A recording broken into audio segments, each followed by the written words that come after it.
Όπως είναι γνωστό, έχω ανακοινώσει και καταθέσει την υποψηφιότητά μου για την περιφέρεια Δυτικής Ελλάδας. Εξ υπαρχής πρέπει να τονίσω ότι με την Δυτική Ελλάδα συνολικότερα, δεδομένου ότι έχω διατελέσει για πάρα πολλά χρόνια βουλευτής στο νομό Ηλίας, αλλά και ως βουλευτής της Β' Αθήνας με συνδέουν δεσμοί με όλους τους κατοίκους της περιφέρειας, αλλά ιδιαίτερα με την Αιτωλοκαρνανία με συνδέουν δεσμοί πολιτικοί, κοινωνικοί, δεσμοί συναισθηματικοί, πραγματικοί.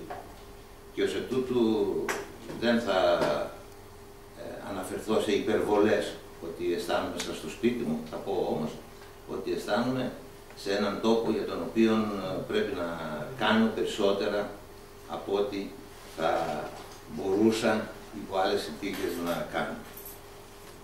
Υπάρχει ένα ερώτημα. Γιατί κατέθεσα υποψηφιότητα για την περιφέρεια, γιατί είμαι υποψήφιος περιφερειάρχης? Βέβαια, πρέπει να θυμίσω σε εκείνους που η μνήμη τους δεν τους βοηθά ή οι σκοπιμότητες δεν τους το επιτρέπουν, ότι από τις βουλευτικές εκλογές του 2009 είχα δηλώσει ότι δεν θα είμαι αυτή τη φορά υποψήφιος βουλευτής, γιατί αποφάσισα πως πρέπει να καταθέσω τη συμβολή μου για να υπηρετηθεί ο νέος λαογέννητος θεσμός της περιφερειακής αυτοδιοίκησης.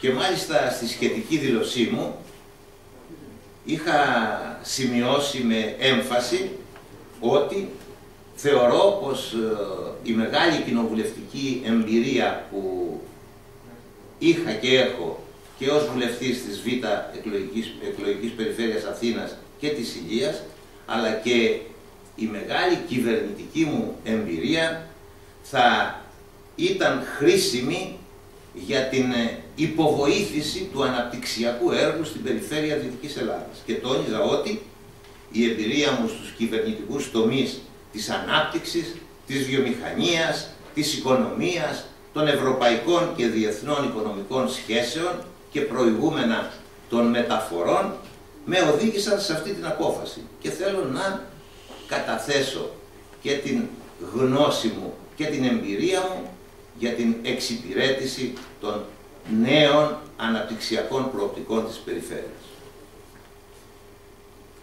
Φίλες και φίλοι, θέλω να σημειώσω ότι η ανάγκη για να τονιστεί η βασική προτεραιότητα που μπορεί να έχει το πολιτικό προσωπικό για την ενίσχυση της περιφερειακής αυτοδιοίκησης μας οδηγεί όλους στην ανάγκη να φερθούμε με περίσκεψη. Δεν μπορούμε ούτε να λέμε περιττά λόγια και να διακηρύσσουμε πράγματα τα οποία είναι αναδαφικά και ταυτόχρονα πρέπει να σημειώσουμε ότι ήρθε η ώρα επιτέλους που πρέπει όλοι να τοποθετηθούμε απέναντι στην ουσιαστική λειτουργία του θεσμού της αυτοδιοίκησης και ιδιαίτερα της περιφερειακής. Είχα σημειώσει και το δηλώνω και πάλι ότι προσωπικά δεν θέλησα και δεν επεδίωξα να έχω την στήριξη του κόμματος στο οποίο ανήκω ιστορικά και στην ηγεσία του οποίου συμμετέχω για πολλά χρόνια.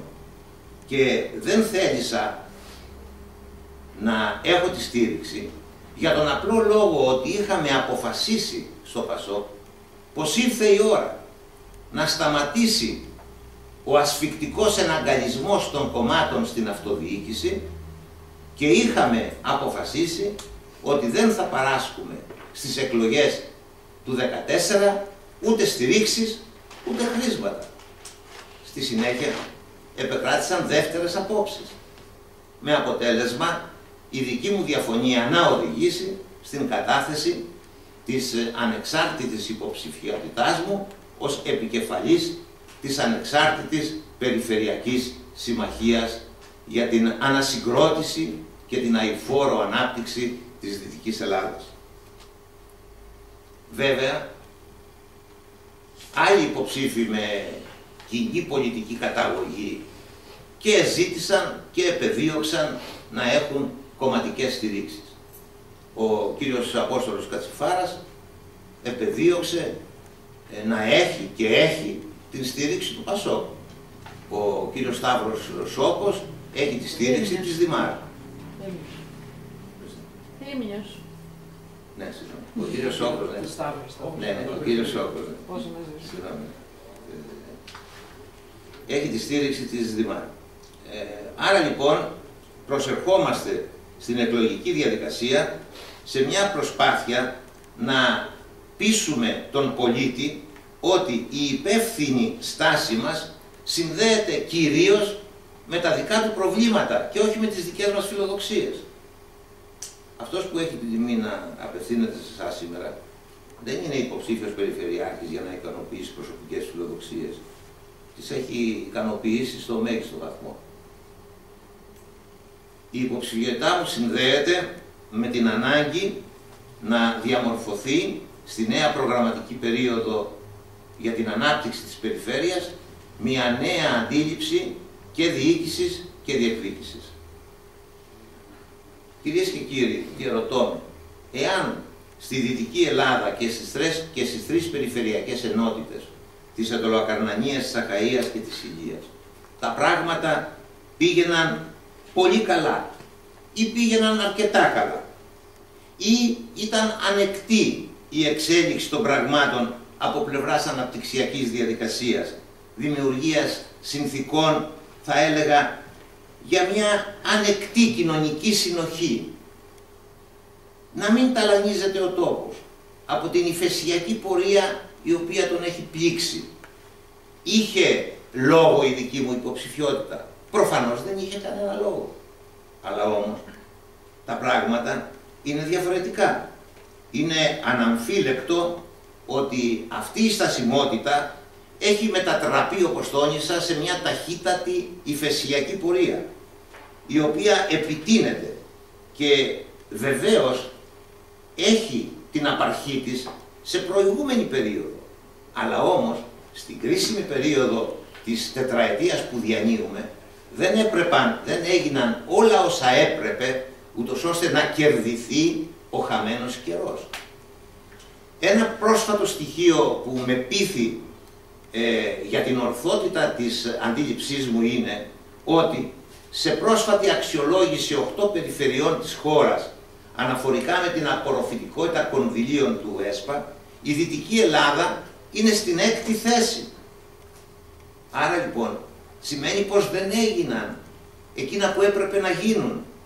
Σημαίνει πως υπάρχουν ενέργειες, είτε αυτές είναι πράξεις είτε παραλήψεις, που έπρεπε να έχουν συντελεστεί. Τόνιζα πριν λίγες μέρες σε μια ημερίδα στην Πάτρα του Τεχνικού Επιμελητηρίου την πολύ απλή και αυτονόητη σύγκριση. Πώς είναι δυνατόν να αναδεχόμαστε την εικόνα και την κατάσταση στην περιφέρεια, η οποία αποτυπώνεται στο γεγονός ότι το μέσο κατακεφαλήν ΑΕΠ είναι στο 70 το πολύ της 100 του εθνικού. Δεύτερον, τόνιζα με πολύ απλό τρόπο ένα παράδειγμα. Η περιφέρεια Πελοποννήσου με τους 5 νομούς έχει 572.000 πληθυσμό. Οι δύο νομοί που ιστορικά απαρτίζουν την ενότητα Πελοπόννησος, την ιστορική, όχι τη διοικητική, δηλαδή η Ηλία και η Αχαΐα, έχουν πληθυσμό 480.000. Δηλαδή το 81-82% του πληθυσμού της Πελοποννήσου. Και διαρωτώ με, οι δύο αυτοί νομοί της περιφέρειας Δυτικής Ελλάδας πήραν ποτέ το 80% των πόρων που πήρε η Πελοπόννησος, η υπόλοιπη Πελοπόννησος? Ποτέ. Πήρε η Δυτική Ελλάδα με το πληθυσμιακό κριτήριο τους πόρους που έπρεπε να πάρει? Αυτή τη στιγμή πρέπει να σας πω ότι η Δυτική Ελλάδα, που συμμετέχει περίπου στο 10% της πληθυσμιακής συγκρότησης της χώρας, παράγει μόνο το 7,5% του ΑΕΠ. και ήδη από το 10 ως 13 η αποδυνάμωση του κατακεφαλήν εισοδήματος οδηγεί τους κατοίκους της Δυτικής Ελλάδας πέραν των ορίων της φτώχειας, όπως αυτά διαμορφώνονται στις πολιτισμένες ευρωπαϊκές χώρες. Δεν θέλω να σας κουράσω. Ήθελα όμως να σημειώσω, το σημείωσα, το ένα παράδειγμα το είπα και στην Ηλία κάποια στιγμή, αλλά εδώ μου δίνεται η δυνατότητα να διερωτηθώ για κάτι. Υπάρχουν πράγματα που μέσα στην τετραετία, εκρεμείς θα έλεγα υποθέσεις που αναφέρονται, είτε σε υποδομές, είτε σε μεγάλες πρωτοβουλίες θεσμικού χαρακτήρα στον τομέα των υπηρεσιών. Είτε αυτές είναι μεταφορικές υπηρεσίες, είτε είναι εκπαιδευτικές υπηρεσίες, που θα μπορούσαν να έχουν γίνει πράγματα, τα οποία να έχουν ανακουφίσει τις περιφερειακές ενότητες ως αυτοτελείς δράσεις οικονομικού χαρακτήρα, αλλά όμως και την στρατιά των ανέργων νέων στην περιφέρεια. Γιατί το πρώτο μεγάλο πρόβλημα στην περιφερειά μας είναι το πρόβλημα της ανεργίας. Αυτή η ορολογιακή βόμβα που βρίσκεται στην καρδιά και στα σπλάχνα της κοινωνίας μας. Θα πω δύο παραδείγματα. Είχα την μεγάλη τιμή να μου αναθέσει το 1999 ως Υφυπουργός Ανάπτυξης με Υπουργό Ανάπτυξης τον Ευάγγελο Βενιζέλο, ο Πρωθυπουργός τότε ο Κώστας Σιμίτης, να φέρω σε πέρας, στο συντομότερο δυνατό, το θέμα του λιμανιού στο Πλατηγιάλι, στον Αστακό. Πράγματι, με πολύ γρήγορες διαδικασίες και ουσιαστικές, ολοκληρώθηκε η διαδικασία και το έργο έχει εκτελεστεί. Όμως, οι συνθήκες λειτουργίας των παραχωρησιούχων αναδόχων με το τραπεζικό κονσόρτσιο που τους είχε δανείσει είναι τέτοιες που σήμερα το λιμάνι του Πλατηγιαλιού υπολειτουργεί, για να μην πω δεν λειτουργεί. Ερωτάτε, είχε η Περιφερειακή Διοίκηση Δυτικής Ελλάδας ευθύνη να κινητοποιήσει όλες τις πραγματικές δυνάμεις που θα έπρεπε και θα μπορούσαν να βοηθήσουν, να χρησιμοποιήσει όλο το νομικό οπλοστάσιο που διαθέτουμε για να λειτουργήσει αυτό το λιμάνι? Και βεβαίως είχε. Γιατί ποιο είναι το πρόβλημα? Το πρόβλημα είναι ότι το κονσόρτσιο των τραπεζών έχει αποτιμήσει την αξία της δανειακής συμβολής του σε ένα μεγάλο ύψος. Με αποτέλεσμα να μην μπορεί να το παραχωρήσει σε ιδιώτες, διότι κινδυνεύει να έχει πρόβλημα ποινικής ευθύνης. Όμως η περιφέρεια, το κράτος και οι τράπεζες με την επίσπευση της περιφέρειας μπορούσαν να βρουν τη νομική εκείνη λύση που θα επέτρεπε να έχει εκκινήσει η λειτουργία αυτού του λιμανιού. Είτε με ένα σχήμα στο οποίο να συμμετείχαν και οι τράπεζες και η περιφέρεια και το κράτος, είτε και με την παραχώρησή τους σε ιδιώτες. Αυτό θα σήμαινε τι? Ότι τουλάχιστον 2 με 3 χιλιάδες θέσεις εργασίας άμεσες και έμεσες και με πολλαπλάσιες, θα έλεγα, δορυφορικές επιχειρηματικές δράσεις, σήμερα να έχει ανακουφιστεί πρωτευόντως ο νομός Ετωλακαρνανίας. Ανέφερα ένα άλλο παράδειγμα. Είχα την ευκαιρία ως βουλευτής Ηλίας να επιβάλλω την μεταφορά της έδρας του Διεθνούς Πανεπιστημίου Ελληνικών Σπουδών από την Πάτρα τότε στην αρχαία Ολυμπία. Επί 4 χρόνια η περιφέρεια δεν έκανε τίποτα για να επαναδραστηριοποιήσει μια νομοθετική ρύθμιση η οποία μπορούσε να λειτουργήσει και με τη συνεργασία των εθνικών και διεθνών Ολυμπιακών θεσμών να δημιουργήσουμε στην αρχαία Ολυμπία αυτό που είχα την τιμή και την ευκαιρία να προτείνω τότε στη επικυβέρνηση Σιμίτη με Υπουργό Παιδείας τον Γιώργο Παπανδρέου. Κυρίες και κύριοι, υπάρχουν ζητήματα που πρέπει να λύσουμε σχετικά με το τι κάνουμε αναφορικά, παραδείγματος χάρη, με την ιδιωτικοποίηση πόρων και ακινήτων που ανήκουν στο δημόσιο. Υπάρχει πρόβλημα, ας πούμε, πώς θα είναι η δομή και η λειτουργία της παραχώρησης που θα υπάρξει στο παλιό λιμάνι της Πάτρας για να γίνει μαρίνα. υπάρχει πρόβλημα. Πώς το ΤΑΙΠΕΔ θα χειριστεί μια σειρά δημόσια ακίνητα στην περιφέρεια και επίσης και τον τεράστιο χώρο που ήταν το εργοτάξιο του έργου Ρίο Αντίριο. Το ξέρετε όλοι. Εκεί λοιπόν πρέπει η περιφέρεια όχι να παρέμβει βγάζοντας κάποια ανακοίνωση.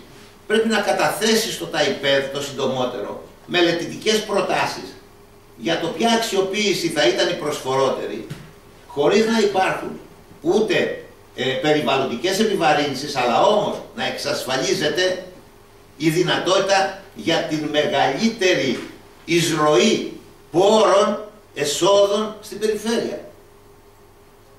Σημειακά τονίζω 2-3 πράγματα, ή επίσης μένει σε εκκρεμότητα χρόνια τώρα το φράγμα των αχυρών στην Ετωλοκαρνανία. Δεν πρέπει κάποια στιγμή με επιθετικό, σοβαρό, με προγραμματικά τεκμηριωμένο λόγο και προτάσεις να επαναφέρομαι αυτό το θέμα στην διαδικασία της υλοποίησής του και όχι της παραπομπής του στις καλένδες. Θέλω να σας, κλείνοντας κυρίες και κύριοι, θέλω να σας ευχαριστήσω και να ευχαριστήσω και διαμέσου των εκπροσώπων των μέσων μαζικής ενημέρωσης της Ετωλοκαρνανίας όλους τους συναδέλφους σας στην περιφέρεια, να ευχαριστήσω δηλαδή τους λειτουργούς του τύπου και ταυτόχρονα να σημειώσω ότι θα έχουμε την ευκαιρία στην διάρκεια αυτού του διμήνου να εξειδικεύσουμε τις συγκεκριμένες προγραμματικές θέσεις μας και προτάσεις μας και ταυτόχρονα να διαβουλευτούμε με την κοινωνία των πολιτών και τους εκπροσώπους της πάνω στα μεγάλα προβλήματα που απασχολούν την περιφέρεια.